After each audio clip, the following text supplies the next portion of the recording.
Hai teman, sesuai judul, kita akan membahas tentang perbedaan, kelebihan dan kelemahan OSI layar dan TCP/IP.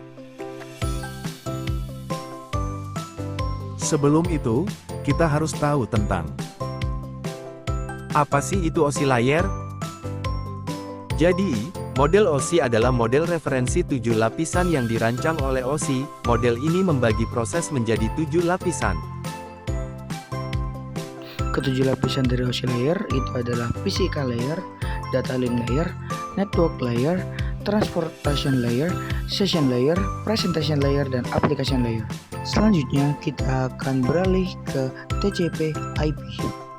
Untuk TCP/IP sendiri itu hanya memiliki 4, ada physical layer, transport layer, internet layer, dan network access layer.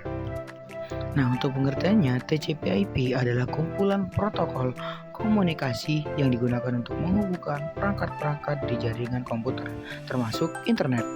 Nah, sudah tahu kan tentang TCP/IP dan juga OSI layer. Sekarang kita akan beralih ke perbedaan dari kedua jaringan tersebut.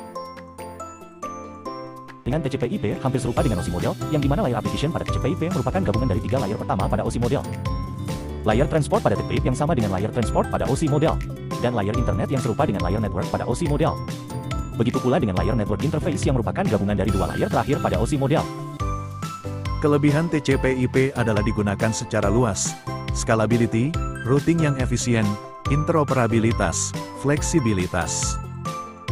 Model tidak jelas, tidak memisahkan fungsi secara detail seperti OSI, sehingga agak sulit dipahami, kurang aman, tidak memiliki fitur keamanan bawaan, sehingga butuh tambahan protokol seperti IPsec, kurang mendukung protokol baru.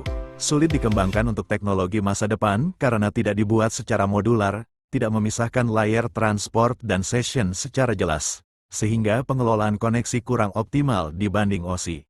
Tadi adalah kelebihan dan juga kekurangan dari TCP/IP. Sekarang kita akan membahas dari OSI.